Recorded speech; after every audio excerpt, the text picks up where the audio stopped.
You know, I remember the time when it was considered, you know, a little bit blasé to own a fake bag. You certainly didn't try to pawn it off as real, and if you did and your subterfuge was discovered, then you were subjected to basically endless mocking. In today's video, I'm going to talk about dupe culture, and we're going to discuss whether or not we think dupe culture has gotten out of control and what, if anything, we can do about it and how exactly dupe culture is affecting the fashion world today. Hello, my name is Adrielle. I'm an American who lives in Paris. Let's get into it.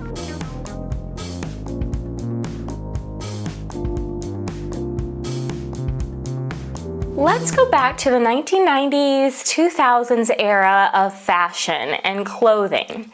In that time, there was a very clear hierarchy of clothing, I would say.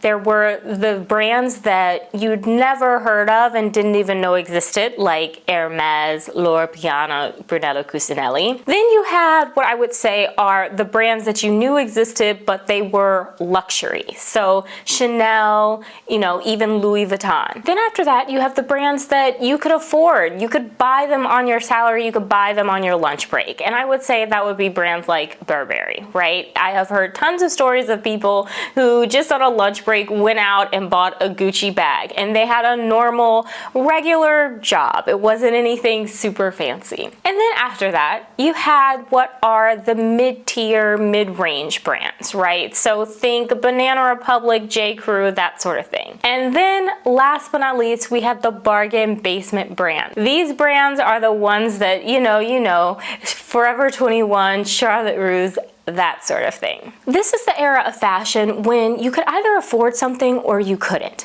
So if you couldn't afford it, then you generally couldn't have it. And if you really wanted it, you had no choice but to buy a fake. But that fake was sold by the guy on the corner. That fake wasn't really a very good knockoff, right? Instead of saying Prada, it said Prado, right? It was just that era of fashion where you had it or you didn't have it, and if you had a fake, it was obvious you had a fake, and very rarely did people try to pawn off their fakes as real items. In fact, very often, everyone was kind of in on the joke that it was a fake. And then we had the advent of the internet and social media. There started to be brands that created dupes or copies of very popular items. Take, for example, the Miu Miu ballet flats, which became incredibly popular around 2018, 2019. If you'll notice, many brands put out copies of the Miu Miu ballet flats, and you saw content creators promoting them on the internet saying, hey, look, if you're looking for the Miu Miu ballet flats but you can't afford the real ones, this place has a copy or has something very similar to that. However, nobody tried to pass it off as the real thing. Even then, people were very much aware that this is just a copy. It's just something similar to what is the original version. It's not the actual original version. However, I really think that the pandemic started to change everything. So if you look at the pandemic brought the wealth gap, particularly in America, into really stark focus. So you saw very clearly who was working class and who was not. Who was working class? Those were the people delivering the food to people's homes. Who were the people who weren't working class? Those were the people sitting in their homes who could work from home and could have the food delivered to them. Then, of course, you had the inflation and just the fact that the cost of the value of a dollar went half as far as it used to. And then, of course, you combine that with the fact that stimulus checks were being sent out to already wealthy people who were benefiting from government plans instead of money actually going into the hands of those who really needed it. As a result, I really think you saw this kind of shift very much in America, where people were just kind of like, you know what? This is all a game. All of this is a joke. The system is messing with us, and there are some of us who are just never going to get a fair shake under the system. And I think that's why you started to see a lot of people lashing out. One way that people lashed out, you may have seen it in New York, there was massive amounts of thefts. Young groups of kids running into the Chanel store and stealing Chanel bags, running into Nordstrom and stealing designer bags. Why were they doing that?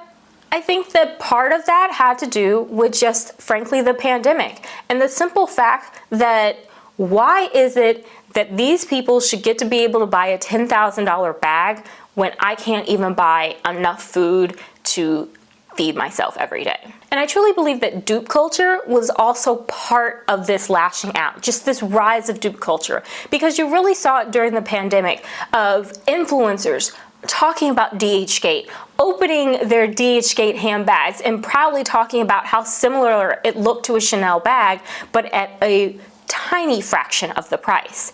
Their view: if I can't afford the real Chanel, why shouldn't I get something that looks exactly like it and be able to pawn it off as if it is something authentic? Also, with more people at home, in many ways, there were more people who decided, let me become an influencer. Everyone has a camera. I can pick it up and start talking about myself on TikTok or Instagram or whatever, and boom, I can become an influencer. But part of what most people see as influencers and see as part of that job are the constant unboxings. So dupe culture and just these super fakes really allow people to be able to unbox something constantly, show it off, and then talk about how they have this new item. Recently, I saw a medium-sized, smaller brand, I believe it's called Hanifa, and they put out a video explaining to their customers, hey, please do not buy this Shein dupe that you see for our item. Our item takes many hours to put together. We have to pay our workers, we want to pay our workers a fair price. We want to provide them with health insurance, a livable wage, etc. And that is what it costs for the price of this item. In response, many of the customers lashed out saying, well, I want your item, but it's too expensive and I can't afford it. And so if I can't afford it, I'm gonna go buy the dupe from Shein. The brand was really kind of in shock and was so busy trying to figure out exactly what to do, because it didn't matter how many times they tried to swat down Shein. There was just another low-cost brand out there that would just remake exactly what they were making. And so they felt in many ways very frustrated and very betrayed by their customers. And in turn, the customers were just kind of like, we can't afford the original, so we're gonna take the dupe. This is what I think is the consequence of dupe culture. So dupe culture really affects the consumer in quite a few ways. For one, you find the consumer always looking for the dupe. Let's take House of CB, for example. What many people do not know is that House of CB is actually used to be known as House of Celebrity Boutique. It was in fact an Instagram company. And you know what? It was created as a company that made dupes. It was built and created as a company that literally just took popular designs from other brands and copied them and sold them at a lower cost to consumers. Then they kind of went through a rebranding. Now they're kind of known as House of CB. And the thing what you find is that people are now looking for dupes of House of CB dresses. But the thing is, House of CB is in fact in and of itself a dupe. So people are just looking for dupes of dupes and they don't even know it. Another way that this whole consequence of dupe culture is really affecting the consumer is in the fact that very often the consumer may not even know that they're purchasing a dupe. Take me for example. I saw this super cute black and pink sweater when I was in London, I'd say maybe 2 years ago, 2.5 years ago, I'd say. And I saw it at River Island. I thought it was cute. I bought it. Didn't think much of it. Next month, I received my Vogue France, and on the front was a Chanel sweater. And guess what? The Chanel sweater was exactly the same pink and black as the sweater that I bought from River Island. I didn't even know it, but I had bought a dupe of the Chanel sweater. It instantly kind of turned me off. I mean, I don't want the dupe of the Chanel sweater. I didn't even know I was buying the dupe of the Chanel sweater.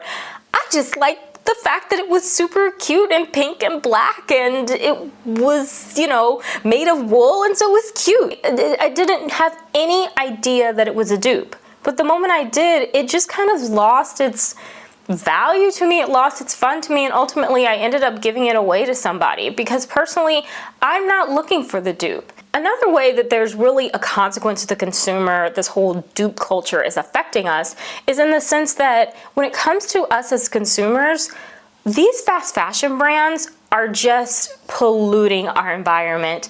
These clothes are very often made of plastics, not even real materials.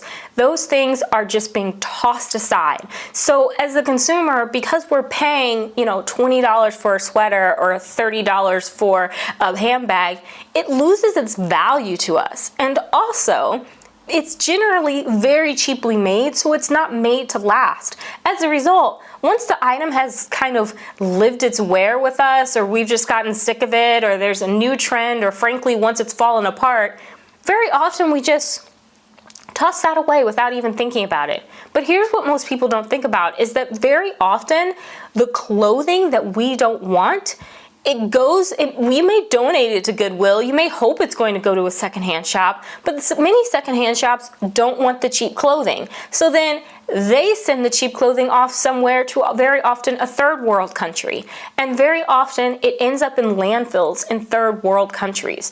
We're literally just polluting and destroying our world with fast fashion, but mainly fast fashion dupes. And the last way that I would say dupe culture really affects the consumer is when it comes to the concept of the income gap. The whole part of the reason, that I mentioned, I think dupe culture really exploded is because of this income gap and people seeing it. And so they wanted to be able to have something that signaled that they, frankly, were wealthy. I mean, frankly, that's why we see this whole trend of old money where people are trying to get the old money look with, Zara pieces, right? People were trying to kind of create this sense of, hey, I have wealth too, I'm of this status, etc., etc. However, all that does is it expands that wealth gap, because what happens is rich people then run to find things that separate them more from other people. So for example, you saw the beanbag chairs that Bottega created. Who needs a $20,000 beanbag chair? Well, that's something that a wealthy person would buy to signal, I'm wealthy, I have this original and you don't. Those are just different wealth signifiers. It's only just expanding the cycle. Think of the Chanel classic flap. The classic flap when I moved to France was probably a $5,000 bag. Now it's a $10,000, $11,000, $12,000 bag. Why? Because Chanel wanted to stop people from being able to buy their bags. They wanted to make it more exclusive. You see that also as well, is that it affects the consumer in that way, where you have this ridiculous price gouging for this bag, right? It's just another way to separate it out. And this is why I say the concept of dupe culture really affects the consumer. It affects the consumer in a lot of different ways, some of which we notice and some of which we never ever see because of just the way that our world works. And so as a result, it's not really necessarily as great for the consumer. And it's also not great for the brands. First and foremost, think of the example I gave you with Hanifa. It really hurts small brands. It really, really hurts small designers and small businesses when their intellectual property is being stolen. And let's be clear, that is what is happening when someone takes a dupe. When you take a dupe and you try to pass it off as the real thing, what you're literally doing is you're stealing the intellectual property of someone else. And as a consumer, we're kind of part of that theft because we're buying the item. Another consequence of dupe culture for the fashion brands is that you see that a lot of brands don't really innovate. Like a lot of luxury brands really aren't innovating. But they don't have to, right? Because if their fear and their concern is that something that they innovate or create is just going to be duped by someone's, somewhere else, then basically it kind of puts them in a cycle where they're just churning out very much the same stuff, right? It hampers and hinders innovation and creation. And isn't that part of what we go to for fashion? The last way that it really impacts fashion brands, at least that I would say, is also as far as luxury brands, it makes them price their goods at an abnormal price, even if the quality does not merit that price. So remember, they want to create goods that are separate and apart for their most luxury clientele. So they're probably still going to reserve, higher quality materials for that clientele. But if their view is that everyone is trying to come in and get their bag, then what incentive do they have to continue up with the quality of it, right? If they know that we'll still pay $10,000 for a subpar quality handbag, there's no reason for them to really invest in the materials to make sure that that bag lasts a long time. It's one of the reasons why I say that this is also bad for the fashion industry as well, because it's really causing brands to just give us subpar materials.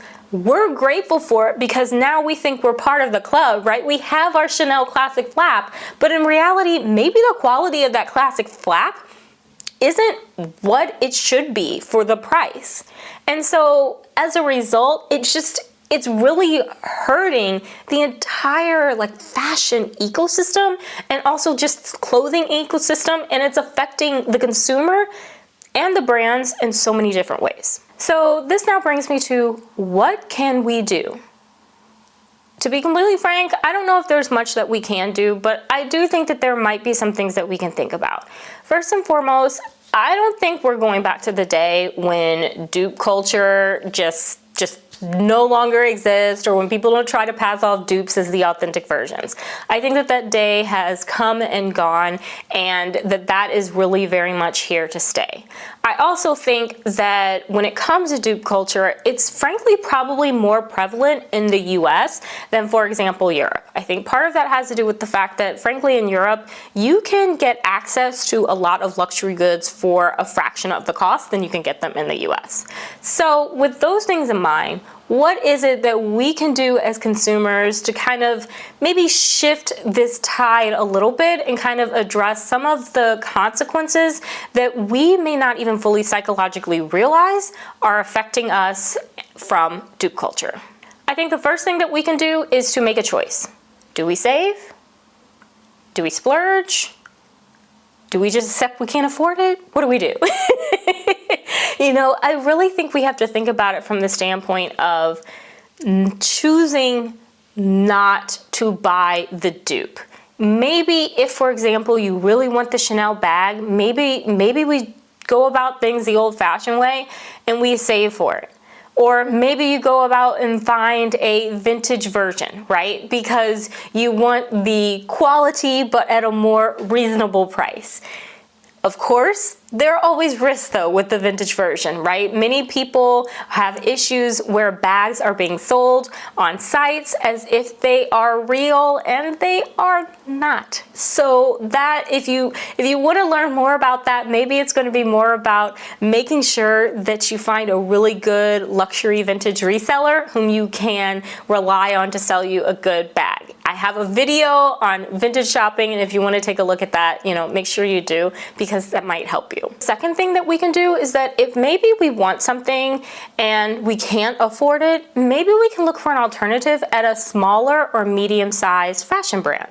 So instead of necessarily looking for a cheap dupe at Forever 21 or Shein, perhaps instead what we look for is say, you know what? I can't afford that more expensive item, and that's okay. But maybe I can find something similar at a smaller or a medium-sized brand, and then that way I'm able to support a smaller business while also getting something similar. I think sometimes what happens is that we're not able to just fully let go of the fact that, we can't have that exact thing. And so maybe it's about letting go of the fact we can't have that exact thing, and then instead choosing to find something similar. The last and final thing that I think that we can do as consumers, personally, at least in my opinion, is I really try to remember that a lot of the times the brands who are making dupes are actually making dupes of something that is created by a smaller or medium-sized brand. Very rarely would I say that, a lot of the dupes are really being created as kind of copies of these larger brands, because the larger brands very often have the budget to go after a company, for example, like Shein, a company that is creating dupes. However, a smaller brand or a medium-sized brand, they don't have that luxury. I'll never forget this small brand that I absolutely love, this smaller medium-sized brand. I literally saw one of their designs, almost exactly their design, in a store that we definitely would consider a fast fashion store. And I remember I took a picture of it, and then I sent the company a message and was like, hey, look, I love your work, I love your dresses, I think they're beautiful. Just so you know, this is what's in X, Y, and Z store, and it looks almost exactly what I see on your website. The company was very grateful. I don't know how they ended up handling it or whatnot, but very often what's happening is that when we are getting a dupe, it really is a dupe of a small, medium-sized brand. I'll give you another example. I was recently reading one of the threads on Instagram, and a creator was talking about how she creates jewelry and she sells that jewelry. And she saw a fashion influencer, content creator, talking about, you know, her jewelry, right? And showing it and whatnot. And the creator was wondering, like, was told the influencer, oh my gosh, I'm so glad you love my piece, blah, blah, blah, etc. And the influencer blocked her. And the creator was super confused. But then the creator realized, using another Instagram account, that the content creator was actually promoting something that she bought off Amazon. And the item off Amazon was a direct copy of what she was making. So, with that said, I ask you this. Do you think dupe culture has gotten out of control? Can you spot the dupe? Are there times when you find that you have accidentally bought the dupe and you don't even know that you've bought the dupe?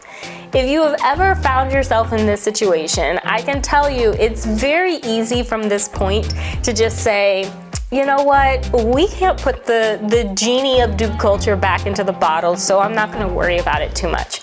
But think about it. Think about kind of the cycle that we're creating. Think about what it is that is happening. Is this really the world that we want to live in? That is a question for you to answer. That's not a question for me to answer, but I just wanted to propose that you think about some of these things, because in my opinion, dupe culture is 100% out of control. I am sick of the dupes. I'd personally rather just save my money, wait for it, buy it vintage, anything else other than contributing to a dupe. So with that said, please let me know what you think. I would love to absolutely hear your thoughts in the comment section. I would be curious to see what you think of dupe culture, how you think we need to deal with dupe culture, if you think we even need to do something about dupe culture, or if you think that it's just something that exists as it is and there's nothing we can do about it. Let me know. Thank you so much for watching this video. Take care, stay safe, and I'll talk to you again soon. Bye.